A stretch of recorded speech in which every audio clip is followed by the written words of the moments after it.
বৰভিটাত নদীবান্ধ কামৰ শুভ উদ্বোধন চেঙাৰ বিধায়ক আশ্ৰাফুল হুছেইনৰ। বৰপেটা জিলাৰ চেঙা বিধানসভা সমষ্টিৰ অন্তৰ্গত বৰভিটাত আজি প্ৰায় 4 লাখ টকা ব্যয় সাপেক্ষে নদীবান্ধ কামৰ শুভ উদ্বোধন কৰে চেঙা বিধানসভা সমষ্টিৰ বিধায়ক আশ্ৰাফুল হুছেইনে।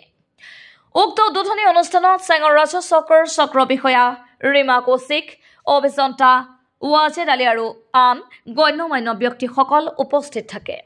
পিছৰ উদ্বোধনী ভাষণত বিধায়কগৰাকীয়ে উল্লেখ কৰে যে ব্ৰহ্মপুত্ৰৰ গৰাখহনীয়া সমস্যাৰ স্থায়ী সমাধানৰ বাবে 179 কোটি টকাৰ বৃহৎ কামৰ প্ৰস্তাৱ দাখিল কৰা হৈছিল। যদি কিছু ব্যক্তিয়ে আইনী মেৰ পেছত সোমাই দিয়াৰ বাবে এই প্ৰকল্পক পিছে ঘূৰাই আনিব লগা হৈছে।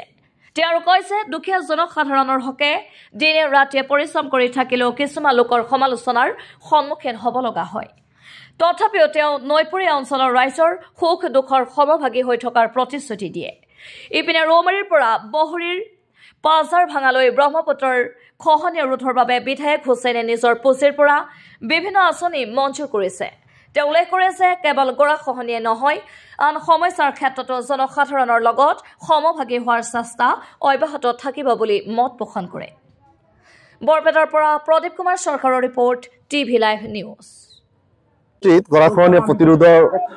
গৰাখহনীয়াৰ যি প্ৰকোপ তাক প্ৰতিৰোধৰ কাৰণে আমি ইতিপূৰ্বে এডিবিৰ জৰিয়তে যি বৃহৎ আঁচনি লাভ কৰিছিলোঁ, সেই আঁচনিটো কোৰ্টত এক চক্ৰৰ সু অভিসন্ধিৰ ফলত আমি হৈ নুঠাৰ পিছত পৰৱৰ্তী সময়ত আমি আমাৰ সীমিত সক্ষমতাৰে বিধায়ক পুঁজিৰ জৰিয়তে বিভিন্ন ঠাইত বাঁহৰ কাম কাজখিনি আমি হাতত লৈছোঁ।